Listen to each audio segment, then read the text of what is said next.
Friends അസ്സലാമു അലൈക്കും, welcome back to my channel.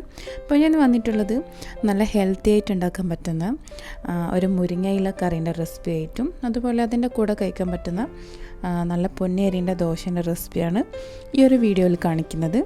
അപ്പോൾ വീഡിയോയിലേക്ക് പോകുന്നതിന് മുന്നേ എൻ്റെ ചാനൽ ഇഷ്ടപ്പെടുന്നവരുണ്ടെങ്കിൽ എന്തായാലും സബ്സ്ക്രൈബ് ചെയ്യുക. വീഡിയോ ഫ്രണ്ട്സിനൊക്കെ ഒന്ന് ഷെയർ ചെയ്ത് കൊടുക്കുക. അപ്പോൾ വീഡിയോ ഒന്ന് കണ്ടു നോക്കാം. അപ്പോൾ എൻ്റെ നാട്ടിലും ആ ഒരു സൈഡിൽ വരുന്ന എല്ലാ വീടുകളിലും മെയിനായിട്ട് ഉഴുന്നിൻ്റെ ദോശനേക്കാൾ ഒരു പൊന്നിയരിൻ്റെ ദോശയാണ് ഉണ്ടാക്കിയെടുക്കാറ്. അപ്പോൾ ആദ്യം തന്നെ മുരിങ്ങയിലേൻ്റെ കറി ഒന്ന് റെഡിയാക്കി എടുക്കുക. ഞാൻ ഇവിടെ 10 ചെറുള്ളി ചെറുതായി കട്ട് ചെയ്ത് വെച്ചിട്ടുണ്ട്. അതുപോലെ 3 ചെറുള്ളി കൂടെ എടുത്തിട്ടുണ്ട്. ഒരു 5-6 പീസ് പച്ചമുളക്, മുരിങ്ങയില 3-4 പ്രാവശ്യം കഴുകി എടുത്തിട്ടുണ്ട്. ആവശ്യത്തിന് കറിവേപ്പില. അപ്പോൾ ആദ്യം തന്നെ തേങ്ങ നന്നായി ഒന്ന് അരച്ചെടുക്കാം. ഞാൻ മിക്സിൻ്റെ ജാറിലേക്ക് അരമുറി തേങ്ങ എടുത്തിട്ടുണ്ട്. നിങ്ങളെ കറീൻ്റെ അളവനുസരിച്ച് തേങ്ങയുടെ അളവ് കൂട്ടാം. ഞാൻ ഇവിടെ അരമുറിയാണ് എടുത്തിട്ടുള്ളത്. അപ്പോൾ അതിലേക്ക് ഒരു പച്ചമുളക് ഇട്ട് കൊടുക്കാം. പച്ചമുളക് ഓൾറെഡി കറിയിൽ ചേർക്കുന്നുണ്ട്, പക്ഷേ ഈ തേങ്ങയുടെ അരപ്പിൽ ചേർക്കുമ്പോൾ കറിക്ക് ഒന്നുകൂടെ ഒരു ടേസ്റ്റ് ആയിരിക്കും. അതിലേക്ക് 3 പീസ് ചെറിയുള്ളി ഇട്ട് കൊടുക്കാം. കുറച്ച് പെരുംജീരകം ഇട്ട് കൊടുത്തിട്ടുണ്ട്, വലിയ ജീരകം, കളറിന് വേണ്ടി കുറച്ച് മഞ്ഞൾ, അതുപോലെ തേങ്ങ അരച്ചെടുക്കാൻ വേണ്ടിയിട്ടുള്ള വെള്ളം കൂടെ ഒഴിച്ചു കൊടുക്കാം. കുറച്ചൊരു ലൂസിലാണ് അരച്ചെടുക്കുന്നത്, അതുപോലെ അധികം ലൂസാവാൻ പാടില്ല. അപ്പോൾ മുരിങ്ങേൻ്റെ ഇലയൊക്കെ ചേർക്കുമ്പോൾ അത് കുറച്ചൊരു കട്ടിയായിട്ടുള്ള കറിയായിട്ട് മാറും. അതുകൊണ്ട് കുറച്ച് ലൂസിൽ അരച്ചെടുക്കുക. അതുപോലെ നല്ലോണം ഒന്ന് അരച്ചെടുക്കുകയും ചെയ്യാം. അതിനുശേഷം ഒരു പാത്രം വെച്ച് അതിലേക്ക് വെളിച്ചെണ്ണ ഒഴിച്ചു കൊടുക്കുക. വെളിച്ചെണ്ണ ഒഴിച്ച് കൊടുക്കുമ്പോൾ അതിന് കുറച്ചും കൂടെ കറിക്ക് നല്ല ഫ്ലേവർ ഉണ്ടാകുന്നത്. അപ്പോൾ വെളിച്ചെണ്ണ ചൂടായി വരുമ്പോൾ അതിലേക്ക് നേരത്തെ കട്ട് ചെയ്ത് വെച്ചിട്ടുള്ള ചെറിയുള്ളി ഇട്ട് നല്ലോണം ഒന്ന് വഴറ്റിയെടുക്കാം.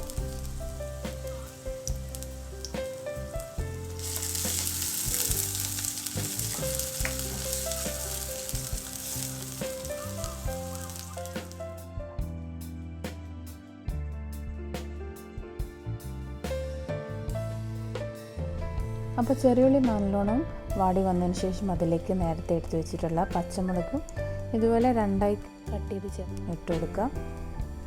അതിനുശേഷം കുറച്ച് കറിവേപ്പില കൂടെ ഇട്ട് ഒന്ന് വഴറ്റിയതിന് ശേഷം നേരത്തെ കഴുകി മാറ്റി വെച്ചിട്ടുള്ള മുരിങ്ങയില അതിലേക്ക് ഇട്ട് ഒരു 5-6 സെക്കൻഡ് ഒന്ന് വഴറ്റിയെടുത്താൽ മതി. അധികം വാടിപ്പോകേണ്ട ആവശ്യമില്ല. അതിനുശേഷം അതിലേക്ക് ആവശ്യത്തിനുള്ള ഉപ്പ് ചേർത്ത് കൊടുക്കുക.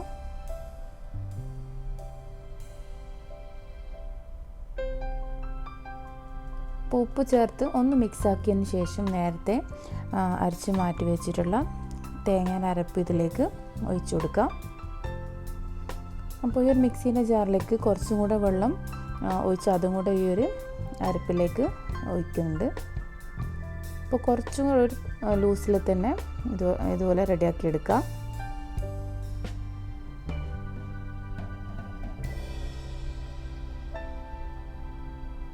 അപ്പോൾ അതിന് ശേഷം ഉപ്പ് നോക്കിയതിന് ശേഷം ആവശ്യത്തിന് ഉപ്പും കൂടെ ചേർക്കാവുന്നതാണ്.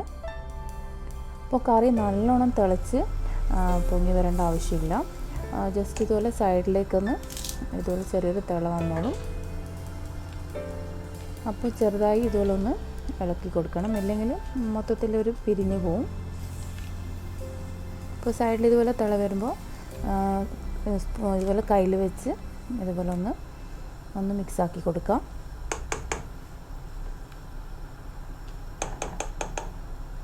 അതിനുശേഷം ഫ്ലെയിം ഒന്ന് ഓഫ് ചെയ്യാം. അടുത്തത് പൊന്നിയരിൻ്റെ ദോശ റെഡിയാക്കി എടുക്കാം. ഞാൻ ഇവിടെ തലേന്ന് കുതിർത്ത് വെച്ചിട്ടുള്ളതാണ് ഈ ഒരു പൊന്നിയരി. ദോശ ഉണ്ടാക്കാൻ പറ്റുന്ന അരിയെന്ന് ഷോപ്പിൽ പറഞ്ഞിട്ട് വാങ്ങിച്ചാൽ മതി. ചോറുണ്ടാക്കിയെടുക്കുന്നത് വേറെ ടൈപ്പിൽ അരിയാണ്. ചിലപ്പോൾ രണ്ടിനും പറ്റുന്ന അരിയും ഈ ഷോപ്പുകളിൽ കിട്ടുന്നതാണ്. അതിനുശേഷം ഒരു 5-6 മണിക്കൂർ കുതിർത്ത് വെച്ചതിന് ശേഷം നല്ലോണം കഴുകിയെടുത്തിട്ടുള്ളതാണ് ഈ ഒരു പൊന്നിയരി. അതിനുശേഷം ആവശ്യത്തിനുള്ള വെള്ളം ഒഴിച്ച് അതിലേക്ക് ആവശ്യത്തിന് ഉപ്പും കൂടെ ചേർത്ത് അരച്ചെടുക്കുക. അരച്ചെടുക്കുമ്പോൾ നല്ലോണം അരിഞ്ഞു വരേണ്ട ആവശ്യമില്ല. ഇടയ്ക്ക് ഇതുപോലെ ഒന്ന് തുറന്ന് നോക്കിയിട്ട് പിന്നെയും വേണമെങ്കിൽ മാത്രം അരച്ചെടുത്താൽ മതി. ഇപ്പോൾ എൻ്റെ കയ്യിൽ കാണുന്നത് പോലെ തന്നെ ഒരു ചെറിയൊരു തരതരപ്പ് കയ്യിൽ ഉണ്ട്. അപ്പോൾ ആ ഒരു രീതിക്ക് മാത്രം അരച്ചെടുക്കാം. അപ്പോൾ അധികം അരഞ്ഞു വന്നാൽ ദോശ ഉണ്ടാക്കുന്ന ടൈമിൽ കല്ലിൽ നന്നായി ഒട്ടിപ്പിടിക്കാൻ ചാൻസ് ഉണ്ട്. അപ്പോൾ അത് മാത്രമല്ല, ഇങ്ങനത്തെ ടൈപ്പിലുള്ള ഈ ഒരു കയ്യിലും യൂസ് ചെയ്യാം. അതുപോലെ നല്ലോണം കട്ടിയായിട്ട് അരച്ചെടുക്കേണ്ട ആവശ്യമില്ല, കുറച്ചൊരു ലൂസിൽ അരച്ചെടുക്കാം. നിങ്ങൾ വീഡിയോയിൽ കാണുന്നത് പോലെ തന്നെ ഈ ഒരു രീതിയിൽ ചുട്ടെടുക്കുമ്പോൾ ഈ ഒരു രീതിയിൽ വേണം ലൂസാവാൻ വേണ്ടിയിട്ട്.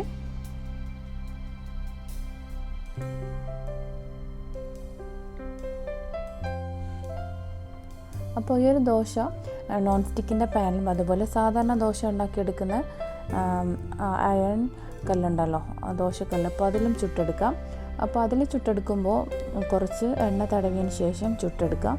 അപ്പോൾ നോൺ സ്റ്റിക്കിൻ്റെ പാത്രത്തിൽ ഇതുപോലെ തന്നെ ഫ്രൈങ് പാനിൽ ചുട്ടെടുക്കുമ്പോൾ എണ്ണ യൂസ് ചെയ്യേണ്ട ആവശ്യമില്ല. അപ്പോൾ ഇതുപോലെ തന്നെ മാവ് ഒഴിച്ചതിന് ശേഷം ഇതുപോലെ കറക്കി എടുത്തിട്ടും ഈ ഒരു ദോശ ഉണ്ടാക്കിയെടുക്കാം. അല്ലാണ്ട് മറ്റേ ടൈപ്പ് സാധാരണ നമ്മൾ ദോശ ഉണ്ടാക്കി ഇതുപോലെ റൗണ്ടിൽ ചുറ്റിച്ച് ഉണ്ടാക്കിയെടുക്കുന്നത് പോലെയും ഇതുണ്ടാക്കിയെടുക്കാം. അപ്പോൾ ഈ ഒരു ദോശ തിരിച്ചിട്ടിട്ട് ആണ് എടുക്കുന്നത്.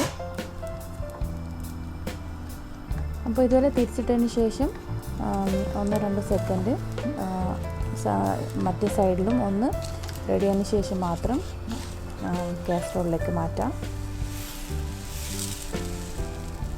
അപ്പോൾ ഈ ഒരു ദോശ ഉണ്ടാക്കിയെടുക്കുമ്പോൾ നല്ല സോഫ്റ്റായിട്ട് ഉണ്ടാക്കിയെടുക്കും. അതുപോലെ നമുക്ക് കുറച്ചൊരു ക്രിസ്പി ആയിട്ട് വേണമെങ്കിൽ ആ ഒരു രീതിക്കും ഉണ്ടാക്കിയെടുക്കാം. ഇപ്പോൾ തിരിച്ചിട്ട് കഴിഞ്ഞാൽ കുറച്ചും കൂടെ ഒന്ന് ഡ്രൈ ആയതിന് ശേഷം ക്രിസ്പി ആയതിന് ശേഷം മാത്രം ദോശ മാറ്റിയാൽ മതി. ഇപ്പം ഞാൻ കാണിക്കുന്നത് കുറച്ചൊരു സോഫ്റ്റ് ആയിട്ടുള്ള രീതിയിലാണ് കാണിക്കുന്നത്.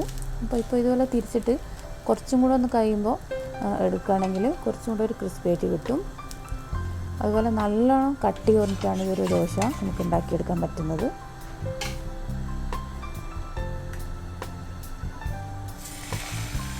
ഇതുപോലെ ഈ ഒരു കയ്യിൽ മാത്രം ഒഴിച്ചു കൊടുത്താൽ മതി. അപ്പോൾ ഇങ്ങനത്തെ ടൈപ്പിലുള്ള കയ്യിലാകുമ്പോൾ കുറച്ചും കൂടെ നമുക്ക് ഒഴിച്ചു കൊടുക്കാൻ കുറച്ചുകൂടെ ഈസി ആയിരിക്കും. അപ്പോൾ അതിനുശേഷം ബാക്കിയുള്ള ദോശയും ഇതുപോലെ തന്നെ സെയിം രീതിയിൽ ചുട്ടെടുത്താൽ മതി.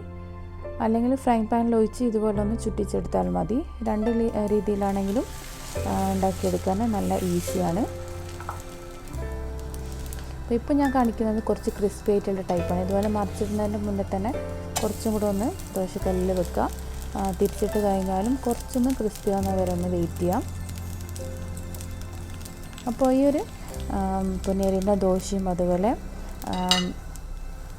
മുരിങ്ങയിലേൻ്റെ ഈ ഒരു കറിയും എല്ലാവരും ട്രൈ ചെയ്ത് നിങ്ങളുടെ കമൻസൊക്കെ അറിയിക്കുക. എൻ്റെ ചാനൽ എല്ലാവരും ഒന്ന് സബ്സ്ക്രൈബ് ചെയ്യുക. വീഡിയോ ഇഷ്ടപ്പെട്ട എല്ലാ ഫ്രണ്ട്സിനൊക്കെ ഒന്ന് ഷെയർ ചെയ്ത് കൊടുക്കുക. അപ്പോൾ ഇൻഷാ അല്ലാഹ് നല്ലൊരു വീഡിയോ കാണാം. Thanks for watching.